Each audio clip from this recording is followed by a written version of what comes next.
Eu nunca acreditei muito nessas histórias de espíritos, visões ou coisas sobrenaturais. Sempre achei que eram coisas que a gente ouvia para assustar criança, sabe? Mas o que aconteceu com meu pai me fez repensar tudo isso. Ele é um homem pé no chão, bem cético, daqueles que só acreditam no que vem. Só que depois do que ele viveu, as coisas mudaram. E o mais assustador é que envolve alguém que já partiu há muito tempo. Meu tio, o irmão dele, que morreu num acidente de carro há anos. Meu pai e meu tio sempre foram muito próximos. Eram daqueles irmãos inseparáveis. Sabe? Quando meu tio morreu, foi um golpe duro para nossa família, mas principalmente para o meu pai. Ele ficou arrasado, e por muito tempo, era difícil até falar no nome do meu tio sem que ele ficasse com os olhos marejados. Por isso, quando meu pai me contou o que aconteceu naquela noite, eu sabia que não era invenção. Ele não tinha motivo para mentir sobre algo tão bizarro. Era uma noite comum. Meu pai estava voltando de uma viagem a trabalho. Ele sempre faz essas viagens longas e dirigia sozinho pela estrada deserta. Era tarde, a estrada estava escura, e ele só queria chegar em casa para descansar. Os faróis do carro iluminavam o asfalto, e à medida que ele avançava, o silêncio só era quebrado pelo som do motor. Ele me disse que estava exausto e com a cabeça cheia, pensando nas contas, no trabalho, na vida. Coisas normais, nada demais. De repente, lá no meio da estrada, meu pai viu algo que o fez gelar. A figura de um homem apareceu bem no meio da pista. A princípio, ele pensou que fosse um pedestre, alguém perdido naquela estrada deserta. Mas quando chegou mais perto, reconheceu quem era. Era o meu tio. O mesmo tio que já estava morto há anos. Ele me contou que ficou paralisado, sem conseguir acreditar no que via. A figura do meu tio estava ali, olhando para ele com um olhar sério e um tanto preocupado. Meu pai não sabia se estava sonhando, se era cansaço ou o quê, mas ele sabia que não estava imaginando. Meu tio levantou a mão e fez um gesto rápido, como se pedisse para ele parar o carro. Meu pai não pensou duas vezes, pisou no freio e jogou o carro para o acostamento, com o coração na boca e um frio na espinha que ele disse nunca ter sentido antes. E foi nesse momento que ele entendeu por que meu tio apareceu. Mais à frente, bem onde ele estaria se não tivesse parado, havia um acidente terrível. Carros capotados, fumaça, gritaria. Era um cenário de horror que ele só viu de longe. Se ele não tivesse parado, provavelmente estaria ali no meio daquela confusão. Depois de ver aquela cena assustadora do acidente, meu pai ficou parado no carro, tentando processar o que tinha acabado de acontecer. O coração dele ainda estava disparado, e ele não conseguia tirar da cabeça a imagem do meu tio no meio da estrada. Era como se o tempo tivesse parado por um momento, e tudo o que ele conseguia pensar era: isso realmente aconteceu? Eu realmente vi o meu irmão morto ali? Ele me contou que, naquela hora, sentiu um misto de alívio e pavor. Alívio porque ele tinha escapado de um acidente fatal, mas pavor porque não conseguia explicar o que tinha acabado de ver.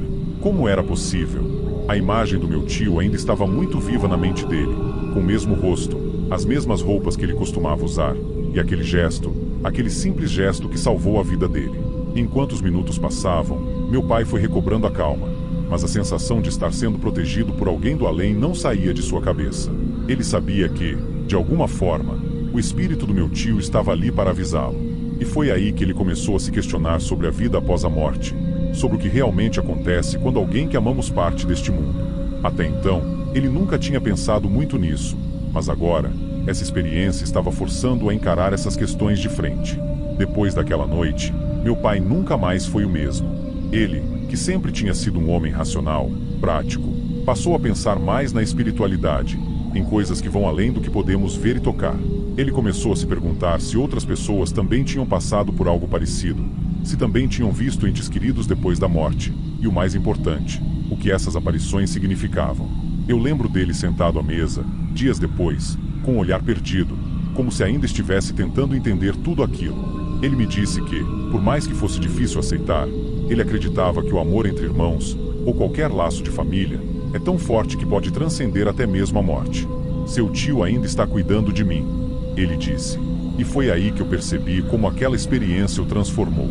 Antes, meu pai nunca tinha falado sobre essas coisas, mas agora ele estava mais aberto a discutir sobre a possibilidade de que a morte não é o fim de tudo. Ele ainda é um homem prático, mas agora com uma visão um pouco mais ampla, mais aberta para as coisas que não entendemos completamente. E eu, vendo essa mudança nele, comecei a me perguntar o quanto realmente sabemos sobre o que acontece quando alguém parte. Será que realmente termina ali? Ou será que há algo mais?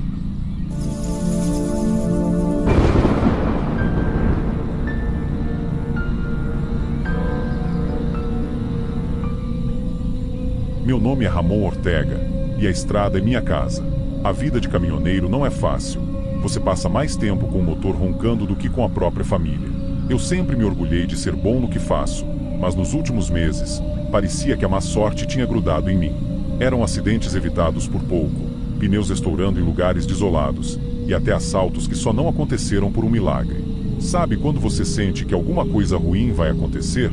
Era assim que eu me sentia cada vez que ligava o caminhão. Já não dormia direito, e o medo me consumia. Eu só queria proteção para continuar meu trabalho, mas parecia que o destino estava conspirando contra mim. Até que, em uma dessas paradas em postos de gasolina, um colega caminhoneiro veio com uma história estranha. Ele disse que conhecia uma pessoa que poderia me ajudar, uma bruxa, para ser mais exato. A princípio, achei que ele estava brincando, mas ele jurou que ela havia salvado a vida dele. A curiosidade misturada com o desespero me levou a ouvir mais. Foi numa noite fria e chuvosa que decidi procurar essa bruxa. Ela morava numa casinha no meio do nada, rodeada de árvores retorcidas, um cenário que parecia saído de um filme de terror. Quando bati na porta, uma senhora de olhar penetrante me atendeu. Ela era pequena, mas sua presença era intimidadora. Eu expliquei a situação. Disse que precisava de proteção nas estradas. Ela me ouviu sem dizer uma palavra, apenas observando, como se enxergasse minha alma. Depois de um longo silêncio, ela finalmente falou. A voz dela era baixa, mas firme, e cada palavra parecia pesar toneladas. Ela me ofereceu um pacto, proteção total, mas em troca de algo muito valioso. Perguntei o que era, mas ela não respondeu. Disse apenas que eu saberia quando chegasse o momento. Naquele instante, eu estava tão cego pelo medo que aceitei sem pensar duas vezes. Um aperto de mão selou o acordo, e ela me entregou um amuleto estranho, feito de ossos e pedras. Voltei para o caminhão me sentindo mais seguro, como se nada pudesse me atingir. E, de fato, por um bom tempo, parecia que eu estava invencível. As viagens ficaram mais tranquilas. Os problemas simplesmente desapareceram. Não havia mais sustos na estrada, nem aquela sensação constante de perigo iminente. Eu passei a ganhar mais dinheiro, e a vida parecia finalmente estar no eixo. Para mim, o pacto tinha sido a melhor decisão que eu poderia ter tomado. A cada dia, eu agradecia mentalmente àquela bruxa, convencido de que ela tinha feito um milagre. Só que a vida tem um jeito estranho de cobrar o que é devido. Pequenos sinais começaram a aparecer, coisas que eu ignorava por estar tão focado nos benefícios. Minha esposa começou a reclamar de pesadelos constantes, coisas caindo em casa sem explicação, mas eu sempre achava um jeito de explicar tudo. Só que no fundo, alguma coisa não estava certa. Mas eu não queria ver. Estava cego com a sensação de poder e segurança que o amuleto me dava. Minha esposa, Ana, estava grávida do nosso primeiro filho, e tudo parecia perfeito. A gestação corria bem, e cada ultrassom mostrava um bebê saudável. Nós dois estávamos ansiosos, contando os dias para a chegada do nosso pequeno. Eu já imaginava como seria ensinar meu filho a dirigir, passar os mesmos caminhos que eu conhecia tão bem e ver o mundo através dos olhos dele. Era um sonho que me dava forças para seguir em frente, mesmo nos dias mais difíceis. Mas no dia do parto, o que era para ser o momento mais feliz das nossas vidas se transformou num pesadelo sem fim. Quando finalmente chegou a hora, algo deu errado. Ana sofreu muito durante o trabalho de parto, e o silêncio na sala era angustiante. O médico, que antes nos passava confiança, de repente parecia perdido. E então veio a notícia que nenhum pai quer ouvir. Nosso filho nasceu morto. Sem motivo aparente, sem explicação. Aquele momento me quebrou por dentro. Eu senti um vazio que nada no mundo podia preencher. As palavras do médico ecoavam na minha cabeça, mas eu já não conseguia mais ouvir nada. Era como se tudo estivesse acontecendo em câmera lenta, enquanto eu tentava processar a perda. O que tinha dado errado? Onde estava toda a proteção que eu tinha recebido? As perguntas se amontoavam, e eu não encontrava respostas. Eu não conseguia mais olhar para Ana sem sentir uma dor insuportável. Ela chorava dia e noite, enquanto eu me afogava no silêncio e na culpa.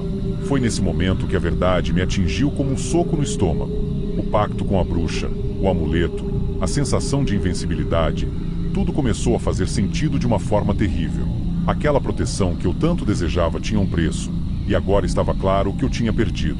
Não era só o nosso filho, mas também a chance de uma vida normal, sem arrependimentos. Eu tentei voltar à casa da bruxa, mas ela não estava mais lá. A casinha tinha desaparecido, como se nunca tivesse existido. Perguntei para outros caminhoneiros, mas ninguém sabia de nada. Eu estava preso num pesadelo do qual não conseguia acordar. Comecei a ver a bruxa em sonhos, rindo e me apontando. Era como se ela estivesse se alimentando do meu desespero. Passei noites sem dormir, tentando entender como desfazer o pacto, mas cada tentativa parecia em vão.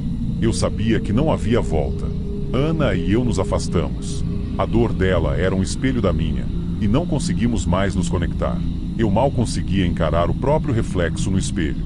Sentia que tinha falhado com a minha família de uma forma irreparável. Tudo que me restava era estrada, agora vazia e sem o sentido que um dia teve. Decidi que, se eu não podia mudar o meu passado, ao menos tentaria evitar que outros caíssem na mesma armadilha. Um dia, parei em um posto de gasolina, um daqueles onde sempre tinha gente passando, caminhoneiros como eu, buscando um pouco de descanso e conversa. Peguei meu celular e comecei a gravar um vídeo. Minha voz estava trêmula, e a tristeza era evidente no meu rosto. Contei sobre o pacto, sobre a bruxa e sobre a perda do meu filho. Não foi fácil, mas era necessário. Eu sei que muitos de vocês, assim como eu, já se sentiram desesperados, pensando que fariam qualquer coisa por um pouco de paz na estrada. Mas, acreditem, não existe atalho que não cobre um preço alto demais. Eu perdi meu filho, minha família, e um pedaço de mim que nunca vou recuperar. Não façam o mesmo erro que eu. O vídeo se espalhou, e eu comecei a receber mensagens de outros caminhoneiros. Alguns agradeciam pelo alerta, outros compartilhavam histórias parecidas. No fundo, eu sabia que nada disso mudaria o que aconteceu comigo, mas, pelo menos, eu tinha feito algo. Algo para que o sacrifício não fosse em vão. A vida na estrada nunca mais foi a mesma depois de tudo o que aconteceu. Cada curva, cada quilômetro percorrido me lembrava das escolhas erradas que fiz. O vídeo que gravei continuava rodando entre os caminhoneiros, e às vezes eu era parado por algum desconhecido que dizia ter visto meu relato. Eles me olhavam com uma mistura de pena e respeito, como se eu fosse um exemplo vivo das consequências de brincar com um desconhecido. Eu já não carregava o amuleto. Joguei-o fora numa tentativa desesperada de me livrar do passado, mas sabia que o verdadeiro peso do pacto ainda estava comigo. Em cada parada, enquanto esperava o próximo carregamento, minha mente vagava para o que poderia ter sido. Imaginava meu filho correndo, brincando, e Ana sorrindo como antes. A saudade era uma dor constante, mas havia também um pequeno alívio em saber que minha história talvez estivesse salvando outras vidas. Eu já não tinha as respostas que um dia procurei, mas havia aprendido uma lição amarga sobre o preço das nossas escolhas. Eu ainda dirigia, mas agora sem aquela confiança cega que um dia me moveu. A estrada era um lembrete constante de que não há proteção sem consequências, e que nada no mundo vale mais do que a paz da consciência. Toda noite, antes de dormir, eu me pegava sussurrando uma oração, pedindo perdão, mesmo sabendo que algumas coisas não têm volta. E assim eu seguia, um dia de cada vez, tentando encontrar algum sentido no meio do caos que criei. Talvez eu nunca tenha a redenção que tanto busco, mas se minha voz puder evitar que outro pai sinta a dor que eu senti, então tudo isso terá servido para alguma coisa. A estrada é longa, e o arrependimento é um companheiro pesado, mas ainda estou aqui, dirigindo, contando minha história para quem quiser ouvir. E, acima de tudo, lembrando a todos, cuidado com o que você pede. Algumas promessas têm um preço que ninguém está preparado para pagar.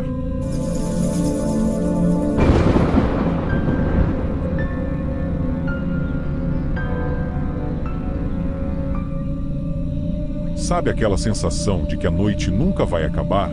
Pois é, era assim que eu me sentia naquela madrugada fria. A estrada estava deserta. Só eu, meu caminhão e a escuridão. Tinha acabado de fazer uma entrega longa, o cansaço batia forte, mas eu precisava seguir viagem. Liguei o rádio para ver se espantava o sono, mas as músicas não ajudavam muito. O silêncio lá fora era quase opressor, e cada quilômetro percorrido parecia durar uma eternidade. Aquelas horas da madrugada sempre me deixavam desconfortável. As luzes do painel do caminhão eram a única coisa que quebrava a escuridão total. Era como se eu estivesse em um mundo à parte, longe de tudo e de todos. E, no fundo, essa solidão na estrada me incomodava mais do que eu queria admitir. Foi então que aconteceu. No começo, achei que fosse coisa da minha cabeça. Ouvi uma risada de criança. Aquela risada inocente, mas que, naquele silêncio da madrugada, soou completamente fora de lugar. Meu corpo ficou arrepiado na hora. Tentei ignorar, achando que era cansaço ou algum som vindo do rádio, mas o problema é que o rádio estava desligado. As risadas continuaram, cada vez mais próximas, seguidas por vozes de adultos pedindo ajuda. Era como se várias pessoas estivessem ali ao redor do caminhão, na escuridão, invisíveis. Meu coração disparou. Eu olhava pelos espelhos, tentando ver alguma coisa, mas não tinha nada além da escuridão. A sensação de que algo estava muito errado tomou conta de mim. Eu tentava manter a calma, mas as vozes ficavam cada vez mais altas, insistentes, como se pedissem socorro. Parar o caminhão parecia ser a única coisa sensata a fazer. Estacionei no acostamento, apaguei as luzes e tentei ouvir com mais atenção. Nada fazia sentido. Era só eu, o caminhão e aquelas vozes inexplicáveis. Eu estava paralisado, segurando o volante com força como se aquilo fosse me proteger. As vozes não paravam, e as risadas das crianças ecoavam na minha cabeça, como um pesadelo que se recusa a acabar. Meu coração batia tão forte que parecia que ia sair do peito. Tudo dentro de mim dizia para sair dali, mas eu sabia que não tinha para onde correr. Eu estava no meio do nada, sozinho. Foi quando me lembrei do que minha mãe sempre dizia: na dúvida, reza, filho. Deus nunca desampara. Eu fechei os olhos e comecei a orar. Não era uma oração bonita, nem decorada, mas era do fundo do meu coração. Pedi proteção, pedi que aquilo fosse embora, que aquelas vozes parassem de me atormentar. Eu não sabia o que mais fazer. Enquanto eu rezava, senti uma leve mudança na atmosfera. Era como se a tensão ao meu redor diminuísse, mesmo que só um pouco. Continuei pedindo proteção, com os olhos fechados e as mãos ainda agarradas ao volante. As vozes começaram a parecer mais distantes, mas o medo ainda estava ali, preso na garganta. Eu só queria que tudo acabasse. Foi então que vi as luzes. Abri os olhos e vi um par de faróis vindo na minha direção pela estrada. Era um carro qualquer, mas para mim parecia um sinal de que tudo ia ficar bem. As vozes cessaram de uma vez, como se tivessem sido desligadas junto com a escuridão que envolvia o caminhão. O som dos pneus no asfalto parecia trazer de volta a realidade, me lembrando de que eu não estava mais sozinho. Respirei fundo, sentindo um alívio que há muito tempo eu não sentia. As risadas, os pedidos de ajuda, tudo sumiu, como se nunca tivesse acontecido. Era só eu, meu caminhão e aquele carro que passava lentamente ao meu lado, iluminando a estrada como um anjo salvador. Acompanhei as luzes até elas desaparecerem no horizonte, e naquele momento, eu soube que tudo tinha acabado. A presença assustadora que me cercava havia sumido, e o medo, aos poucos, começou a se dissipar. Liguei o motor do caminhão de novo, pronto para seguir viagem. Com o caminhão de volta na estrada, eu dirigi em silêncio, ainda tentando processar tudo o que tinha acontecido. Não conseguia explicar aquelas vozes, aquelas risadas que pareciam tão reais. Mas uma coisa eu tinha certeza: a oração me salvou naquela noite. Eu sabia que Deus estava comigo, e foi Ele quem mandou aquele carro no momento certo. Enquanto o sol começava a nascer no horizonte, uma sensação de alívio tomou conta de mim. A estrada agora parecia menos sombria, e eu me sentia mais forte, mais confiante. Agradeci a Deus em silêncio, prometendo que jamais esqueceria daquela noite. E no fundo, eu sabia que a vida de um caminhoneiro é cheia de perigos, mas nunca estamos sozinhos quando carregamos a fé no coração. Eu segui viagem, com a certeza de que aquela experiência me transformou. Nunca mais olharia para a estrada da mesma forma, e sempre que o medo tentasse tomar conta de mim, eu saberia o que fazer: orar e confiar. Afinal, na estrada da vida, a gente nunca está realmente sozinho.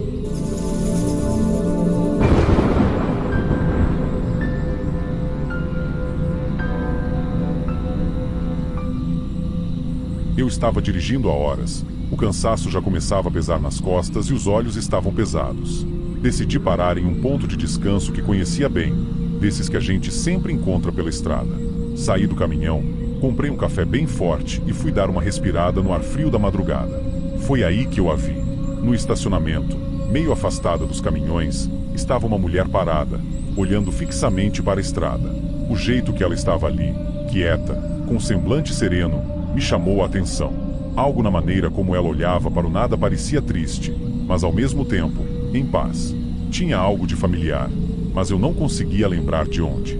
Fiquei parado por uns instantes, tentando entender o que aquela cena me causava. Aquele lugar deserto àquela hora, com aquela mulher tão só, tinha um ar de mistério. Parecia uma daquelas cenas que você vê em filme, mas estava ali, bem na minha frente. Tomei mais um gole do café, me perguntando se eu deveria falar com ela, mas antes que eu pudesse decidir, uma ideia me ocorreu. Eu já tinha visto aquele rosto em algum lugar. Foi quando lembrei. Ela era a esposa do Raul, um colega de estrada. Já tinha visto a foto dela colada no painel do caminhão dele, uma foto que ele mostrava com orgulho, dizendo que ela era sua fortaleza. Raul falava da esposa com um carinho que poucos homens expressam, mesmo depois de tanto tempo de casados. Decidi ligar para o Raul. Afinal, era meio estranho ela estar ali sozinha naquele horário. Peguei o celular e liguei, tentando ser o mais discreto possível para não causar preocupação. Raul atendeu com uma voz cansada, um tom que eu não tinha ouvido antes. Raul, cara, tô aqui no ponto de descanso da BR-116 e acho que vi sua esposa. Ela tá parada aqui no estacionamento, olhando para a estrada. Tá tudo bem com vocês? O silêncio do outro lado da linha foi desconcertante. Senti um arrepio percorrer minha espinha. Raul respirou fundo e, com a voz trêmula, respondeu: Patrício, isso não é possível. Minha esposa, ela faleceu há poucos dias. Cara, ela lutou até o fim, mas o câncer levou ela. Naquele momento, o café quente que segurava pareceu congelar na minha mão. O choque me paralisou. Não podia ser. Eu acabei de ver ela ali, real, em carne e osso. Ou pelo menos foi o que me pareceu. A sensação era surreal. Uma despedida que ninguém podia explicar. Minha cabeça estava a mil. Não conseguia acreditar no que Raul tinha acabado de me contar. Como assim ela tinha morrido? Eu acabei de vê-la. Tentei encontrar palavras, mas tudo que saiu foi um gaguejar desajeitado. Raul, do outro lado da linha, começou a chorar. Um choro abafado, cheio de dor, e eu fiquei ali, parado, sem saber o que fazer. Ela apareceu para você, Patrício, Raul disse com a voz embargada. Eu sei que parece loucura, mas eu sinto que ela está tentando se despedir. Ela sabia que a gente sempre parava nesse ponto de descanso. Esse era o nosso lugar. Enquanto Raul falava, eu olhava para o lugar onde tinha visto a esposa dele. Mas ela não estava mais lá. A vaga onde estava parada estava vazia, como se nunca tivesse existido. Senti um arrepio na espinha e uma mistura de emoções que eu não conseguia entender. Era como se o tempo tivesse parado por um segundo só para ela dar esse adeus. Eu nunca tinha acreditado nessas coisas, mas, naquele momento, era impossível negar o que eu tinha acabado de vivenciar. Eu disse a Raul que ele deveria vir até o ponto de descanso. Ele hesitou, mas logo aceitou. A dor que ele sentia parecia grande demais para carregar sozinho. Desliguei o telefone, ainda meio atordoado, e fiquei esperando. Raul chegou algumas horas depois. Assim que desceu do caminhão, dava para ver no rosto dele o desgaste de quem estava vivendo um pesadelo acordado. Ele olhou ao redor, procurando a esposa, mas tudo que encontrou foi o silêncio da madrugada. Raul se aproximou do lugar onde eu disse que a vi, ficou parado ali por um instante, e então fechou os olhos. Não disse nada, mas parecia estar conversando com ela de algum jeito que só ele entendia. Eu fiquei em silêncio, respeitando o momento. Era como se o tempo tivesse parado de novo, só que dessa vez para Raul. Ele murmurou algo baixinho, talvez um último eu te amo ou um adeus que ele nunca teve a chance de dizer. Os olhos dele estavam cheios de lágrimas, mas, ao mesmo tempo, havia uma paz ali. Raul se virou para mim e, com um sorriso fraco, me agradeceu. Disse que aquele encontro, mesmo que inexplicável, tinha sido o conforto que ele precisava, a despedida que ele não pôde ter antes. Saímos dali em silêncio, cada um com seus pensamentos, mas com a certeza de que, de alguma forma, ela tinha se despedido do jeito que podia. Enquanto eu dirigia de volta para a estrada, não consegui parar de pensar no que tinha acontecido. Às vezes, as despedidas acontecem de formas que a gente nunca imaginaria. E, naquela noite, aprendi que o amor pode ultrapassar até mesmo as barreiras da morte.